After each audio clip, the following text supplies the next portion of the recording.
queremos resumir lo que hemos estudiado en las semanas pasadas. Y bueno, los primeros 3 capítulos del libro de Apocalipsis describían la edad de la iglesia o describían las iglesias de todas las edades, mejor dicho, desde el tiempo de los apóstoles hasta el tiempo del arrebatamiento. Quiero que estén bien conscientes, hermanos, que entramos al capítulo 4 y a partir de este capítulo ya no se menciona a la iglesia sobre la faz de la tierra. ¿Qué le pasó a la iglesia? ¿Qué le sucedió a la iglesia? Creemos que la iglesia ha sido llevada al cielo por el Señor al final del capítulo 3, del versículo 1 al versículo 22. Ahora, en el capítulo 4, los santos ya hemos sido arrebatados en el cielo, ya fue arrebatada la iglesia. El Señor reanuda nuevamente sus tratos con la nación de Israel. Entonces, el capítulo 4, versículo 1 al versículo 11, nos introduce a lo que es no la tribulación, el comienzo de la tribulación, la antesala de la tribulación. Y esto da inicio a una nueva visión, la segunda gran visión que se le fue dada a Juan el apóstol. Ya se ha terminado, repito, el mensaje personal del Señor a las iglesias individuales. Les ha dicho quién es Él, se ha manifestado quién es Él, nos ha señalado las fallas que tienen las iglesias, nos ha advertido el Señor a todos los creyentes, a las iglesias de todas las edades, nos ha corregido en nuestras fallas y también nos ha dado las grandes promesas si nosotros vencemos en esta tierra las preciosas recompensas que tendremos arriba en el cielo. Ahora es el momento para que las iglesias vean los acontecimientos futuros que sobrevendrán sobre la tierra. Es momento para que las iglesias sepan que Jesucristo volverá a la tierra, Él le dará fin al mundo y establecerá el reino de Dios por los siglos de los siglos en un nuevo cielo y en una nueva tierra. Necesito que todos, por favor, abran su Biblia en Apocalipsis capítulo 4. Vamos a leer el versículo 1 y el versículo 2. Y de ahí pasamos al primer punto, a lo que se llama, a Juan se le otorga la visión. Leamos primero la Biblia y luego pasemos al primer punto. Dice la Biblia, Apocalipsis 4, 1 y 2. Dice Juan, después de esto, o sea, después de lo que pasó en las 7 iglesias de Asia Menor, entendamos qué es lo que está diciendo Juan. Dice Juan, miré y he aquí una puerta abierta en el cielo. Y la primera voz que oí, como de trompeta, hablando conmigo, dijo, sube acá y yo te mostraré las cosas que sucederán después de estas. Versículo 2. Y al instante yo estaba en el espíritu y he aquí un trono establecido en el cielo y en el trono uno sentado. ¿Ok? Vamos a enfocarnos en estos 2 primeros versículos, capítulo 4, versículo 1 y 2 de Apocalipsis. Vamos a ver algunos puntos importantes. Número 1, dice Juan que él vio una puerta abierta en el cielo. ¿Qué significa esto? Que pues bueno, hay una puerta para entrar al cielo y hay una puerta cerrada para no entrar al cielo. Y dice la Biblia que Juan vio una puerta abierta como una invitación a entrar, ¿verdad? A nosotros en la casa siempre mi esposa nos dice, cierren la puerta, cierren la puerta. No le gusta que esté la puerta abierta de la casa. ¿verdad? Porque tú sabes que una puerta abierta, pues es una bienvenida para que cualquiera pueda entrar. De hecho, hasta que se meta un ratón, se meta cucaracha, se meta un gato, se meta un perro de algún vecino. Entonces, esta puerta en el cielo está abierta y lo que estaba por ver del cielo, de Dios mismo, son acontecimientos futuros que no se los imaginó Juan, no forman parte de la imaginación de Juan, iban a ser del mismo Dios, de la misma palabra de Dios. Número 2. Juan escucha y oye una voz de mando, la misma voz que él había oído en la primera visión. ¿Se acuerdan de la primera visión que tuvo Juan el apóstol en Apocalipsis capítulo 1 en el versículo 10? Vamos a leer Apocalipsis 1, versículo 10, y vamos a ver qué similar es la voz que oye en el capítulo 1, versículo 10, del mismo capítulo 4, versículo 1 y 2 que oye Juan. Dice así, Apocalipsis 1:10, dice, yo estaba en el Espíritu en el día del Señor y oí detrás de mí una gran voz como de trompeta. Y eso nos lleva al punto número 3. Pero seguimos en Apocalipsis 4, versículo 1 y 2. Número 3. ¿Qué aprendemos de estos dos versículos? Se les pidió a Juan, se le pide a Juan y le dice, sube acá. Él puede haber dicho, ¿cómo, verdad? Bueno, Dios iba a proveer la manera para que él subiera al cielo.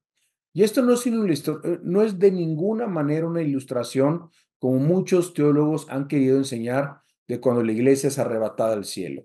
Aquí no está hablando del arrebatamiento. Eso ya lo hablamos en Apocalipsis 3, versículo 10, junto con 1 Tesalonicenses y Juan capítulo 14. Ya hablamos del arrebatamiento de la iglesia. La iglesia ya fue arrebatada.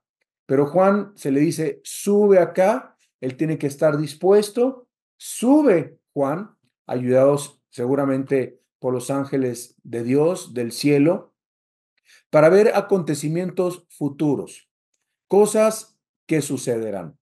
Si ustedes son muy detallistas, se van a dar cuenta que el versículo 1 dice, después de esto, miré y he aquí una puerta abierta en el cielo.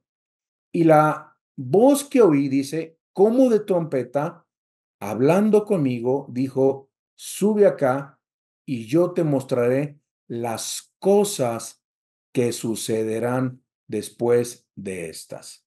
Es muy importante la palabra sucederán. Subraya esa palabra sucederán. Los acontecimientos de la historia del mundo, hermanos, no se producen por casualidad. Los terremotos, los temblores, las guerras, la guerra actual que está peleando Israel contra Hamas, contra Hezbollah, que se están poniendo fuertísimas las cosas ahora en el Líbano también, contra eh, ayer, ayer, simplemente ayer Hezbollah envió más de 100 cohetes en contra de Israel. Hoy Israel eh, practicó el operativo de contraataque contra Hezbollah más grande después del 2006, casi más de 20 años después, se está abriendo otro frente, otra guerra, y simplemente Israel se está defendiendo, ¿verdad? Pero vemos nosotros que las cosas no suceden por casualidad, no suceden así porque sí, son de Dios, son la voluntad de Dios, todo está escrito, todo está en el perfecto control de Dios. Número 4, dice que Juan estuvo de inmediato en el Espíritu. Si usted ve ahí el versículo 1 y 2, cuando dice que está en el Espíritu Juan, la Reina Valera le pone espíritu con mayúscula, con E mayúscula. A lo mejor esto no lo tienen en su PowerPoint, pero pónganme mucha atención. La palabra espíritu, cuando dice que Juan fue llevado en el espíritu, es la palabra neumatí, P-N-E, neumatí, M-A-T-I. Y esto está hablando del espíritu de Juan, no el Espíritu Santo. Así que Juan en ese momento estaba teniendo una experiencia espiritual profunda, intensa con Dios.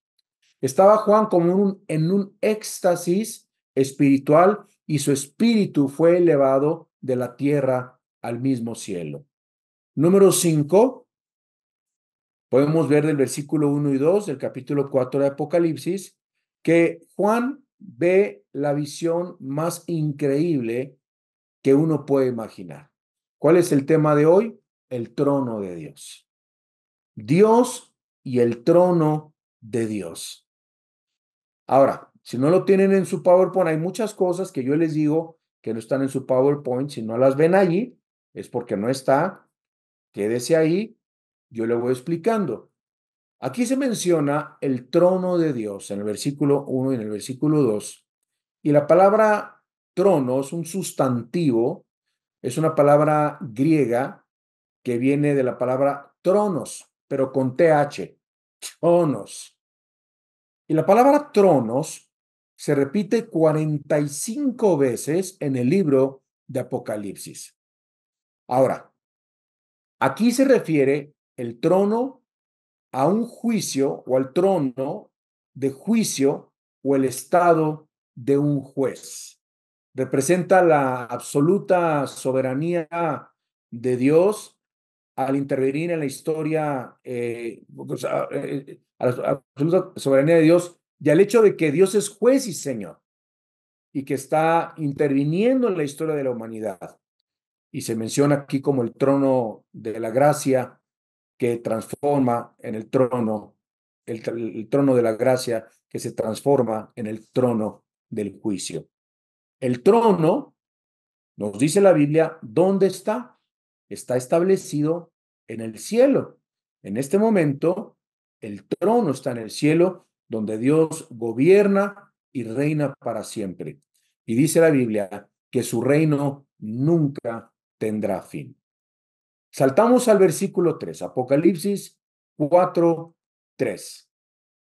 Vamos a leer Apocalipsis 4, 3, que nos dice, y el aspecto del que estaba sentado era semejante a piedra de jaspe y de cornalina, y había alrededor del trono un arco iris, semejante en aspecto a la esmeralda.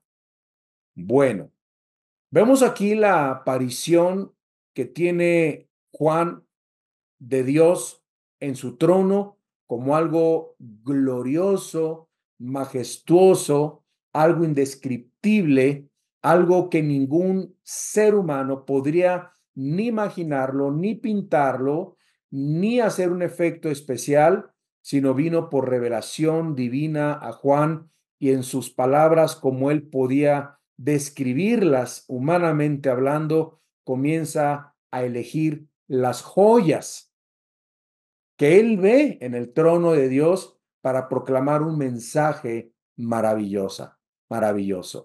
Eran consideradas en aquel entonces y sobre todo también el día de hoy las gemas más brillantes, más valiosas, preciosas y deseadas en la tierra. Así Dios se le ve y se le describe como el ser más brillante, a Dios se le describe como el ser más valioso, el más precioso, el más deseado, un ser que es Dios de gloria y de esplendor indescriptible. ¿Se puede usted imaginar lo que sintió Juan al ver el trono de Dios? Lo que vamos nosotros a ver cuando estemos en el cielo, cuando Dios nos lleve de esta tierra y cuando nosotros vayamos a la presencia de Dios, pues esto es lo que vio Juan, ¿verdad? Y vean lo que dice el versículo 3. Estamos en el versículo 3 de Apocalipsis 4, versículo 3. Dice, y el aspecto del que estaba sentado era semejante a piedra de jaspe. Comienza a describir Juan el aspecto de Dios, el que está sentado en el trono. Ahora, ahí la piedra de jaspe era diferente al jaspe de hoy en día. La idea es que la piedra era algún tipo de cristal transparente a través del cual brillaba la luz. Ahora, brillaba tanto que al parecer era como una luz concentrada de un rayo láser. Y esto representaba la perfección penetrante y representa también la pureza de Dios. Sigamos leyendo. Dice, piedra de jaspe y de cornalina, otra gema hermosa y preciosa. La cornalina era una piedra de color rojo. Era un color rojo muy fuerte y representaba la justicia de Dios. Y luego dice que en el trono había alrededor del trono, ¿qué había? Un arco iris, un arco iris. Un arco iris, dice la Biblia, que rodea el trono. En el trono de Dios hay un arco iris. Es tan triste que uno de los símbolos más hermosos, preciosos, perfectos y que nos recuerda, ¿ustedes saben qué nos recuerda el arco iris? Nos recuerda el pacto que Dios hizo con Noé, de que nunca más iba a destruir la tierra con agua, que ya nunca va a ser destruida por una inundación. Y eso significa que mientras Juan estaba en el trono de Dios, o viendo el trono de Dios, observando el trono de Dios, significa que ese arco iris todavía reflejaba la misericordia, el pacto de Dios que había hecho en Génesis capítulo 9, versículo 11 al versículo 17 con Noé, ¿verdad? Y vemos nosotros que todo esto se ve en el trono de Dios. Pero les digo que lo que es muy triste es que el movimiento LGTBI se ha agarrado de este símbolo, que es un símbolo de los más bíblicos, de los más puros, de los más hermosos, de los más preciosos en la Biblia, se lo han apropiado para eh, como su bandera, ¿no? Diciendo, esto es permitido, nada nos puede detener, y es muy triste y es muy, muy lamentable, ¿no? Que usen esta bandera que representa un símbolo bíblico. Y todo esto del trono de Dios, podemos aprender algunas cosas que estaba yo meditando. Podemos aprender nosotros el alcance de la historia humana, el alcance de Dios a través de toda la historia humana, la gloriosa salvación, Dios planificando para el hombre el plan eterno de salvación, el trono de Dios que declara lo que es perfecto, lo que es puro, lo que está lleno de misericordia, lo que está lleno de gracia, todo lo justo que el hombre necesita. ¿Qué necesita el hombre? Perfección, necesita justicia para ser ejercida sobre lo malo, la injusticia del hombre aquí en la tierra, la misericordia que necesitamos los hombres y la gracia para poder vivir en la perfección de Dios. Y esta es la luz de Dios, hermanos. La luz que el hombre necesita es la luz penetrante que se refleja gloriosamente desde el trono y la presencia de Dios. Vamos muy bien, vamos muy bien. Vamos al versículo 4, Apocalipsis 4:4. Vamos a leer, dice así, y alrededor del trono había 24 tronos. Un trono, 24 tronos. Y vi sentados en los tronos a 24 ancianos, vestidos de ropas blancas, con coronas de oro en sus cabezas. Esto nos lleva al punto número 3, que son los 24 ancianos. Ahora, aquí se utilizó la palabra ancianos del griego presbíteros. Eso no está en su PowerPoint, pero es la palabra presbíteros con Y. Ahora, yo les hago una pregunta. ¿Quiénes son los mencionados ancianos o presbíteros, los 24, que están sentados eternamente alrededor de Cristo? Sabemos que está Cristo en su trono, está Dios sentado en su trono y están los 24 ancianos sentados alrededor de él. Y ahorita vamos a ver también que hay 4 seres vivientes que están sirviendo en el trono de Dios. Esto es precioso. Estamos nosotros ahorita, hermanos, amados, aprendiendo de qué está hecho y cómo está conformado actualmente, en este momento, el trono de Dios, ¿verdad? Entonces, la palabra anciano, apúntelo, esto no está en su PowerPoint, la palabra anciano es la palabra presbíteros y se usa para dos tipos de personas en la Biblia. Número uno, para las personas de edad avanzada, a los ancianitos. Como lo sabemos, pues lo encontramos en Hechos 2:17 y en 1 Timoteo 5:1. Nos habla de los ancianos. Pero también la palabra anciano ocupa una posición oficial que no se refiere a la madurez, pero no se refiere a la edad, sino a la madurez.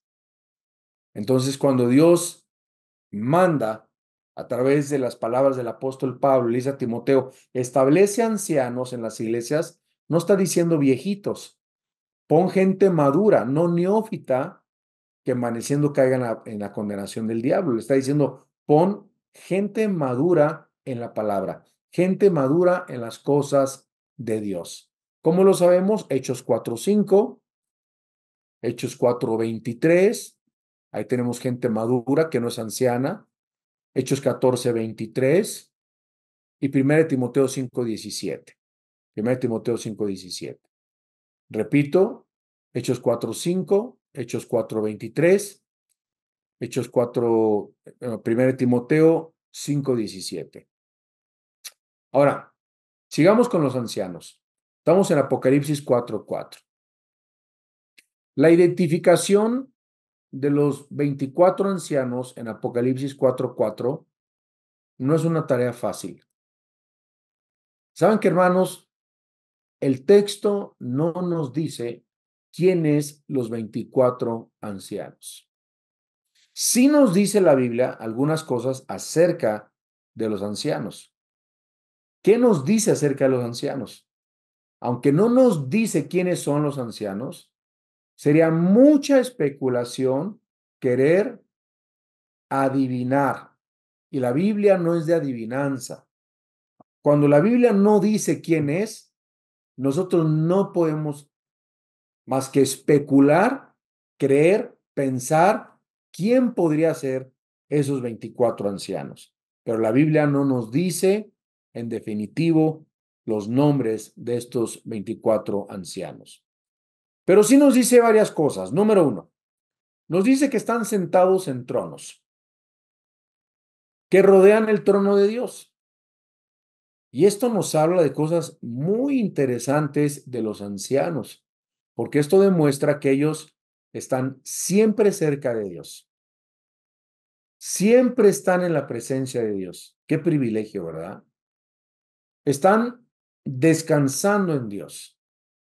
Están en plenitud con Dios, completos y satisfechos.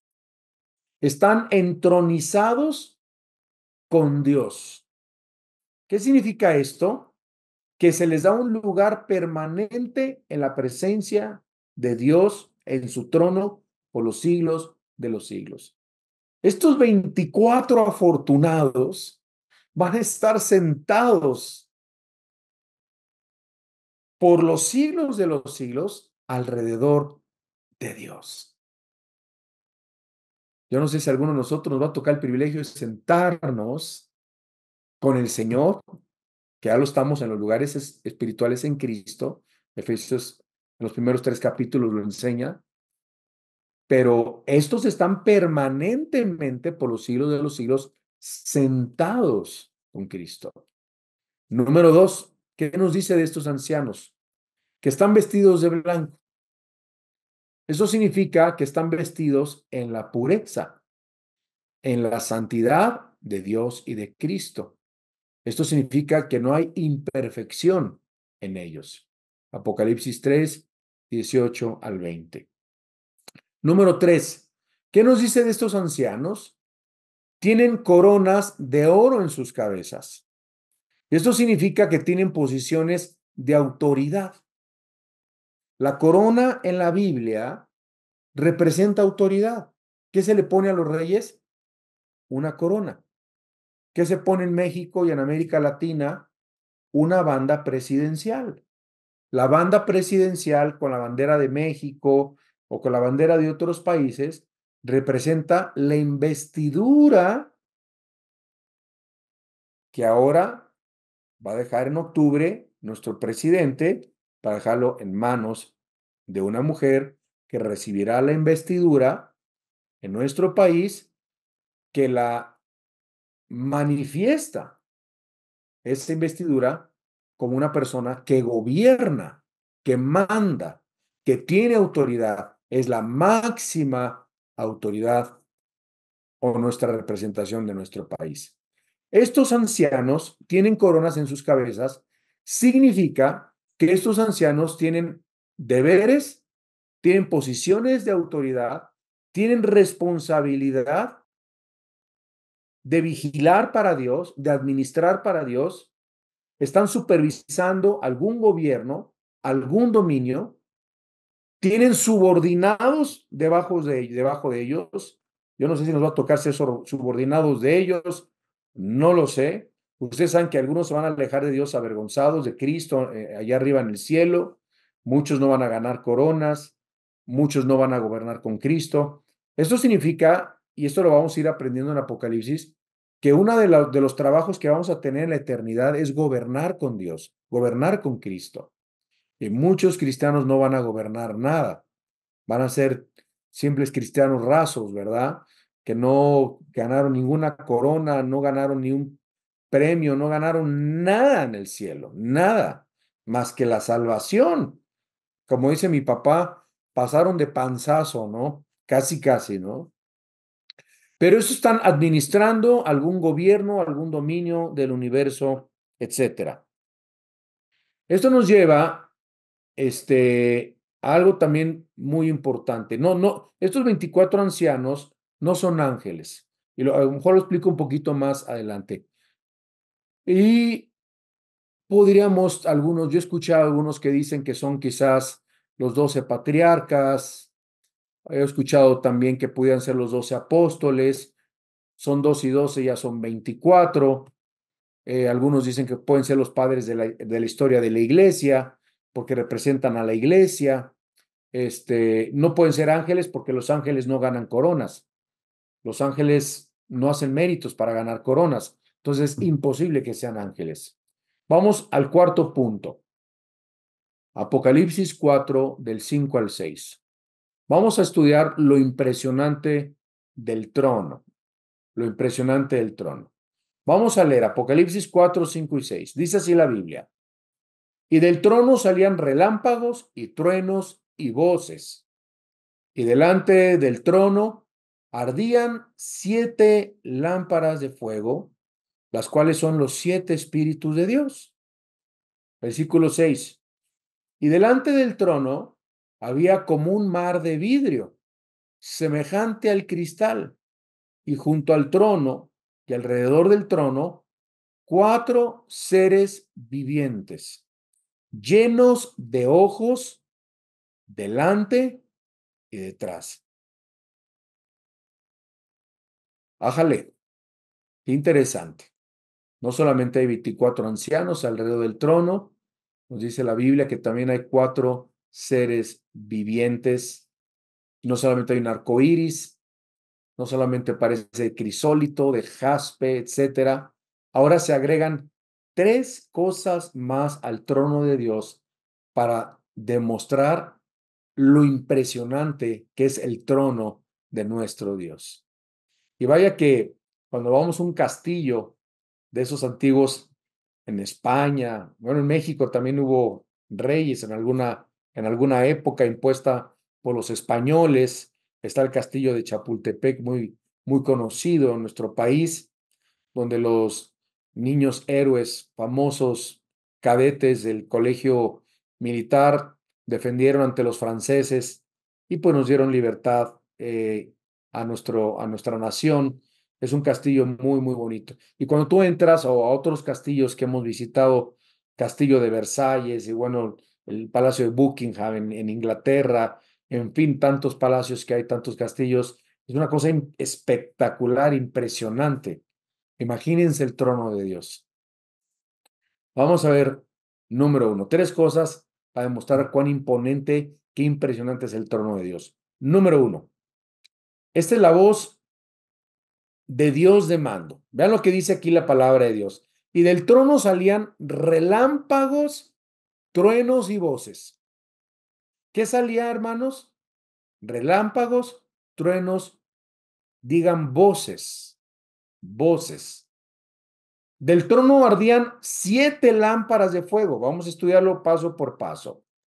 Aquí nos muestra la combinación de muchas voces y de rayos y truenos.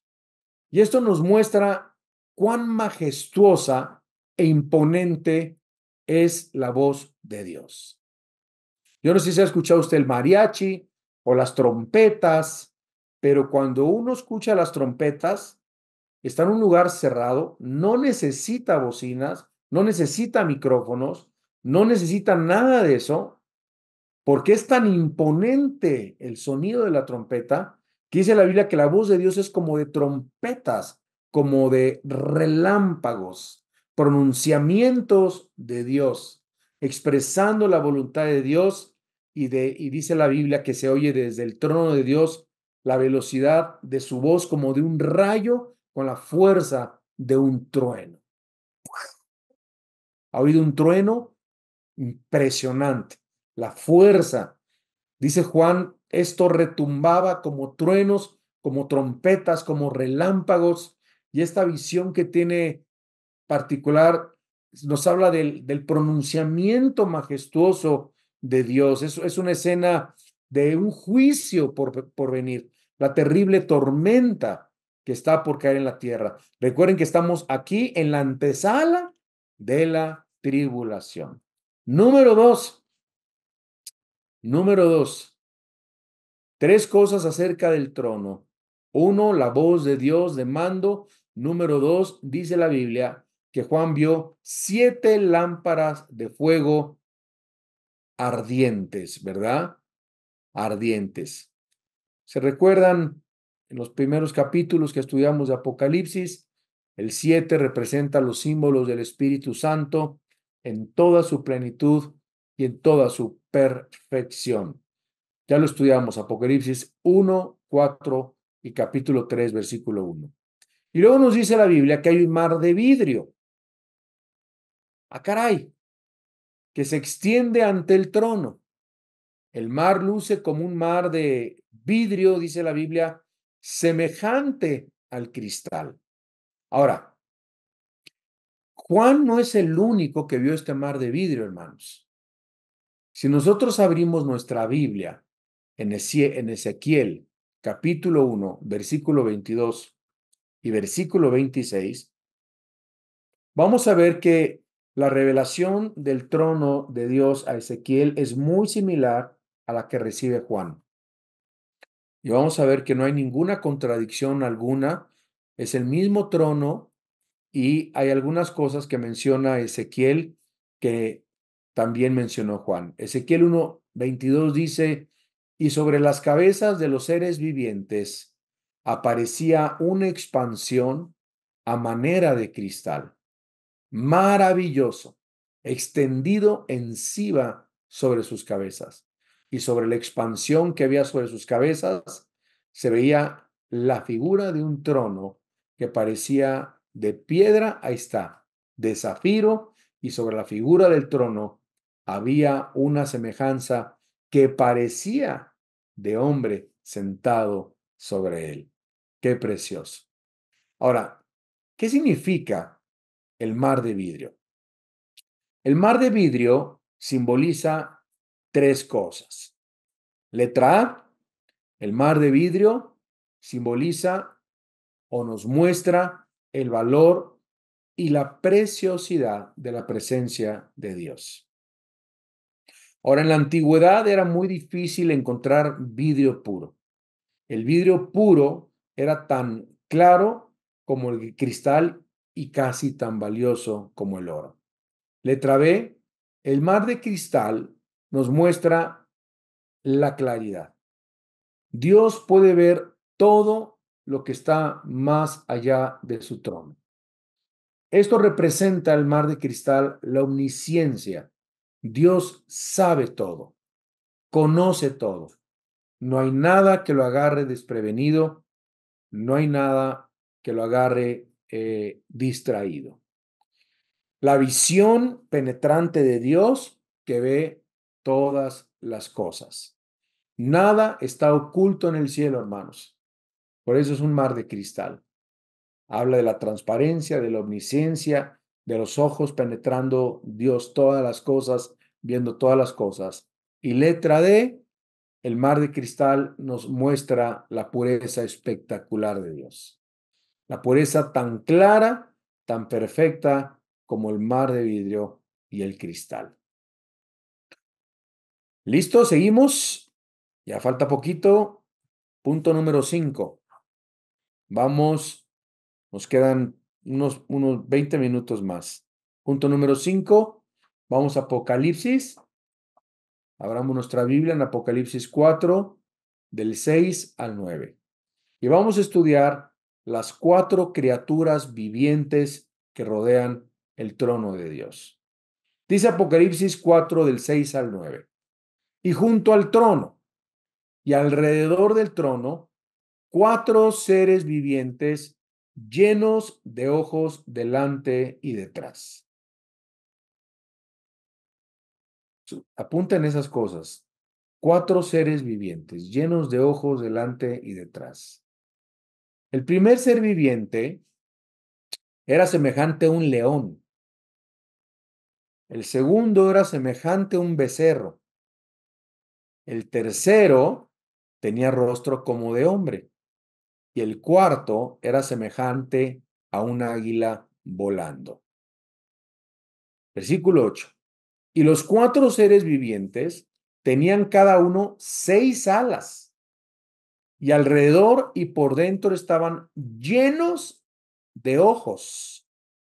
Y no cesaban día y de noche de decir, Santo, Santo, Santo es el Señor, Dios Todopoderoso, el que era, el que es y el que ha de venir.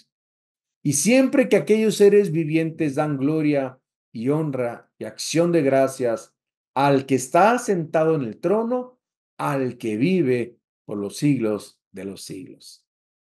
La Biblia nos menciona aquí 4 criaturas vivientes que rodean el trono de Dios. Hay 3 cosas que vamos a aprender respecto a estas criaturas. Estas sí son seres angelicales, seguramente, pero vamos a primero ver, número 1, la posición, su posición. Amados, estos 4 seres angélicos es lo más cercano o lo más próximo de alguien trabajando para Dios. Están apostados en medio de cada lado del trono. Son los guardianes del trono de Dios y de su santa presencia. Quiero leer algunos versículos. Abramos nuestra Biblia en Apocalipsis 5:6, porque se menciona también en otros versículos estos 4 seres vivientes. Dice así la Biblia, Apocalipsis 5:6. ¿Ya lo tienen? Dice, y miré y vi que en medio del trono y de los 4 seres vivientes y en medio de los ancianos estaba en pie un cordero como inmolado, que tenía 7 cuernos y 7 ojos, los cuales son los 7 espíritus de Dios. Ven como dice al principio, y vi que en medio del trono y de los 4 seres vivientes se vuelve a mencionar en Apocalipsis 5:6. Se vuelven a mencionar en Apocalipsis capítulo 14, versículo 3. Si no está en su PowerPoint, apúntenlo, por favor. Apocalipsis 4:3. Vamos a leer Apocalipsis 4:3. Dice la Biblia, y cantaban un cántico nuevo delante del trono y delante de los cuatro seres vivientes y de los ancianos, otra vez los ancianos, y nadie podía aprender el cántico, sino aquellos 144,000 que fueron redimidos de la tierra. Pasamos al punto número 2. Veamos la descripción de estos cuatro seres vivientes. De acuerdo a Apocalipsis 4, 6, 5, 6 y capítulo 14, versículo 3, dice la Biblia que estos cuatro seres vivientes siempre están cerca del trono de Dios. No se despegan del trono de Dios, siempre están sirviendo personalmente a Dios. Dice también la Biblia que tienen 6 alas y están llenos de ojos. Eso lo dice el versículo 6 y el versículo 8. Hermanos, como estamos empezando a ver muchos símbolos en Apocalipsis, es muy importante que entiendan esto. Mucho de lo que nosotros vamos a leer son símbolos y tienen interpretación dentro de la misma palabra de Dios. Si dicen llenos de todos los ojos, no significa que tengan ojos literalmente los ángeles por todos lados.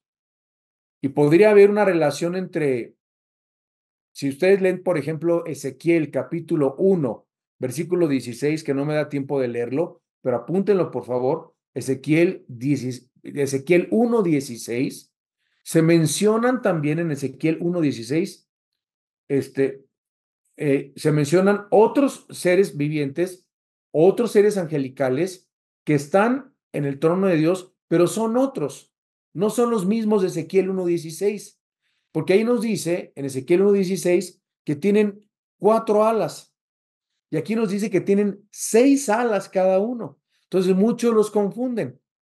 Quizás sí sean los mismos, estoy seguro que son los mismos de Ezequiel capítulo 4. En Ezequiel capítulo 4, versículo 6 al 9, se nos vuelven a mencionar unos en Ezequiel 1, otros en Ezequiel capítulo 4, que son los mismos de Apocalipsis, hermanos. Y nos hace y nos dice la función tocante a sus alas, y se pueden hacer muchas conjeturas, ¿verdad?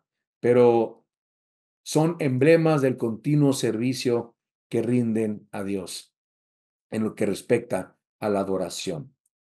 Ahora, regresemos al versículo que nos dice la palabra de Dios aquí en Apocalipsis 4:3, pero en Apocalipsis capítulo 4, versículo 6, dice la Biblia que están llenos de ojos, ¿ya vieron?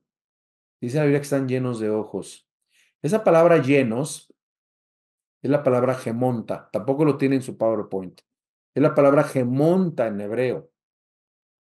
Y de ahí viene la voz activa, en el participio presente, la voz activa, que es la palabra griega gemo, que significa estar lleno. ¿Por qué le digo que son símbolos? Porque no significa que estén llenos de ojos, hermanos.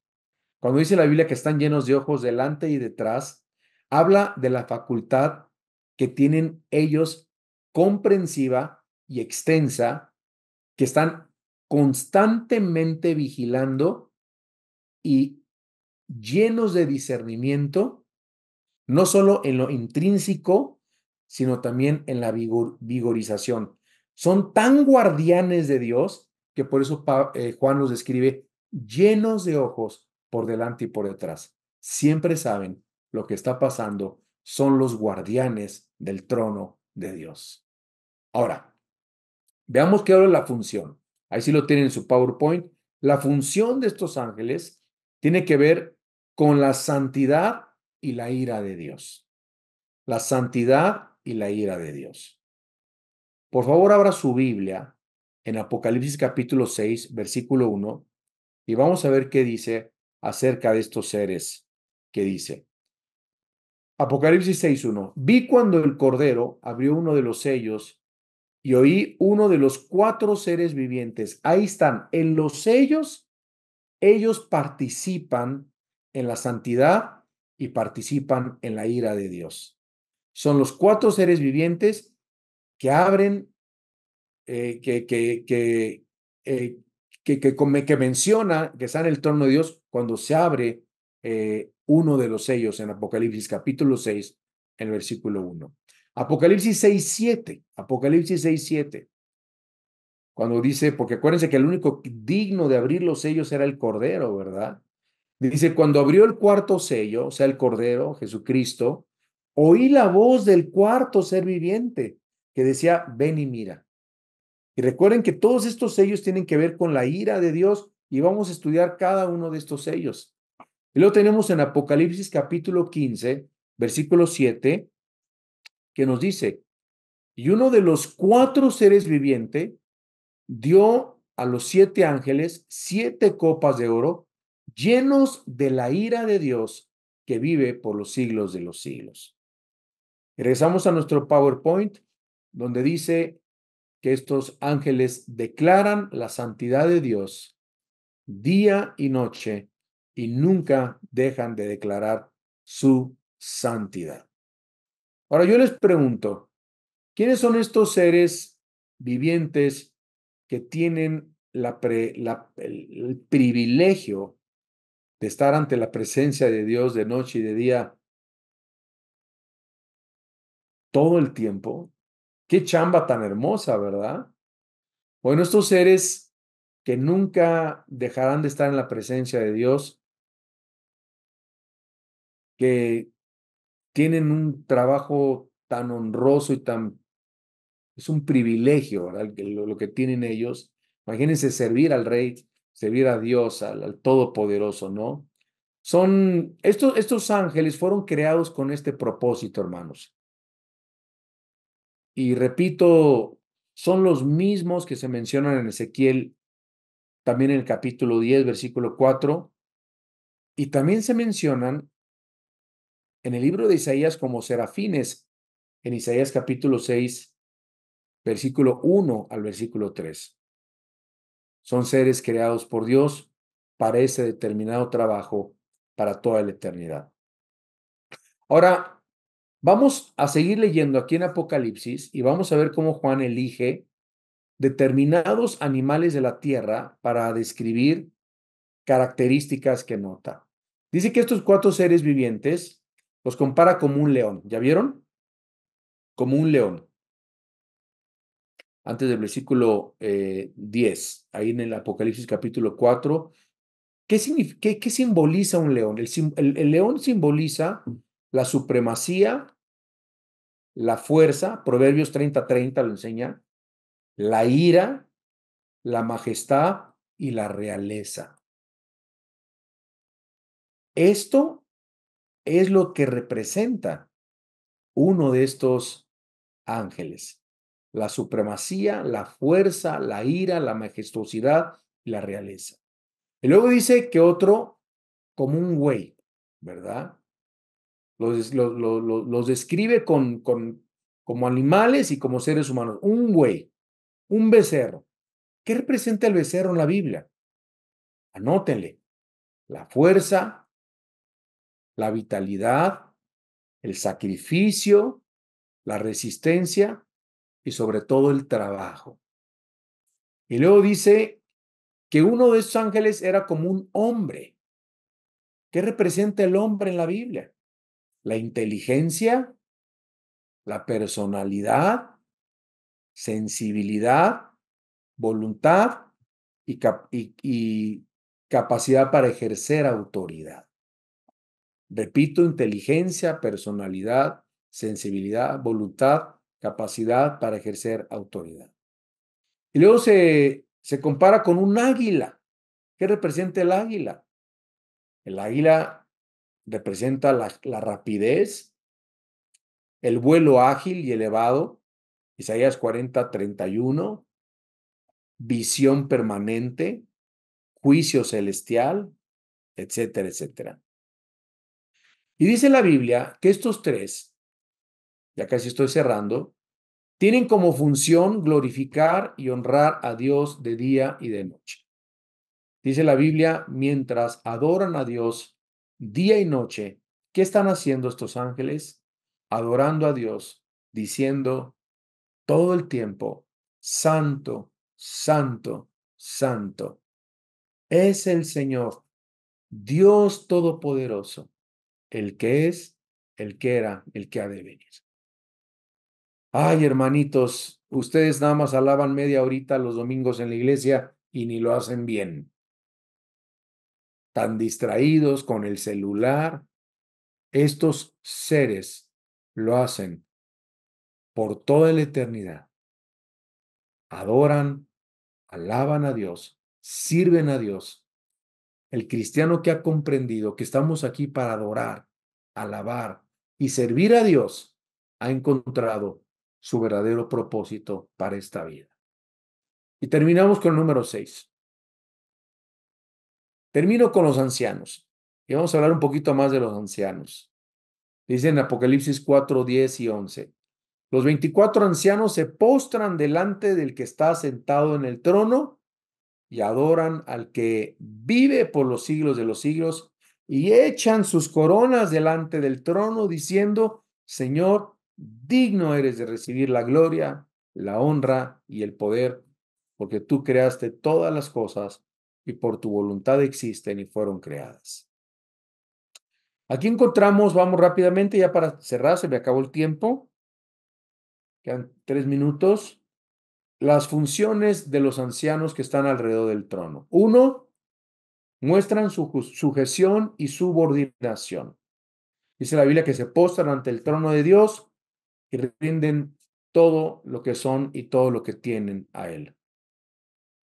Qué gran ejemplo para nosotros, ¿verdad? Qué gran ejemplo. Número 2, dice la Biblia que adoran los ancianos a Dios como el Dios eterno. Adoran a Dios como el Dios eterno. Número 3, muestran la adoración suprema del Señor. Dice la Biblia que arrojan sus coronas ante el Señor y el Señor les ha dado el derecho de gobernar con Él, supervisar dominios en todo el universo. Vemos la genuina humildad y gratitud arrojando las coronas delante del Señor. ¿Por qué? Lo hacen porque, como diciendo, solo tú eres digno, Señor. O sea, Señor, nosotros no merecemos ningún aplauso, ninguna honra. Tú eres digno de recibir. Y lo están reconociendo por los siglos de los siglos. Y número 4, verbalmente declaran su dignidad y lo alaban como el Señor del universo. Y es interesante cómo dice aquí en el original griego, cuando dicen, digno eres tú, ¿no? De recibir la gloria y la honra. En griego realmente se lee, eres digno, nuestro Señor y nuestro Dios. Ho curios, kai ho theos gemon. Esto significa, Dios es supremo, es el primer ser del universo, es el creador glorioso de todas las cosas. Él es el que creó todas las cosas para su placer. Oremos. Padre precioso, te damos gracias en esta noche, Dios, porque hemos aprendido cosas tan hermosas acerca de tu trono. A Juan se le da la preciosa y noble y el privilegio de conocer tu trono. Y después él miró y he aquí una puerta abierta. Queridos amados hermanos, Dios le dice a Juan, sube acá y yo te mostraré las cosas que han de suceder. Y hermanos, no hay nada que tome a Dios desapercibido. Las cosas van a suceder pronto. Delante de los ojos de cada uno de nosotros, la palabra de Dios se va a cumplir. Y Juan tiene el privilegio de ver algo que nosotros veremos algún día. a Dios sentado en su trono. Dios sentado en su trono, como dice la palabra de Dios, como una piedra de jaspe, cornelina. Alrededor del trono, un arco iris y 24 ancianos sentados, 4 seres angelicales sirviéndole de noche y de día. Y estos ancianos arrojando sus coronas delante de él. ¿Cuántas coronas estás ganando? ¿Cuántas coronas? ¿Cuánto estás viviendo por Dios? ¿Cuánto estás viviendo por Cristo? Esta majestuosidad del trono de Dios es algo que Juan no lo podía describir con palabras. Con la ayuda del Espíritu Santo nos describe y nos dice cómo es el trono de Dios. ¿Dónde vamos a vivir por la eternidad? No solamente en ese cielo donde se encuentra ahorita el trono, sino también en esa ciudad celestial, en esos cielos nuevos y esa tierra nueva. ¿No te gustaría hoy entregarle tu vida a Dios, a Jesús, arrepentirte de tus pecados y creer que Cristo murió por ti en una cruz para darte vida eterna, para perdonarte y salvarte? Yo te invito en esta noche con tus ojos cerrados a que creas en Cristo como tu único Señor y tu único Salvador. Que le pidas que te perdone, que te arrepientas ahí desde tu lugar y le digas, Dios, perdóname mis pecados. Así dile, Dios, perdóname. Yo creo en tu Hijo Jesucristo que murió en una cruz, que resucitó al tercer día. Hoy te entrego mi vida, hoy te entrego mi corazón. En Cristo Jesús.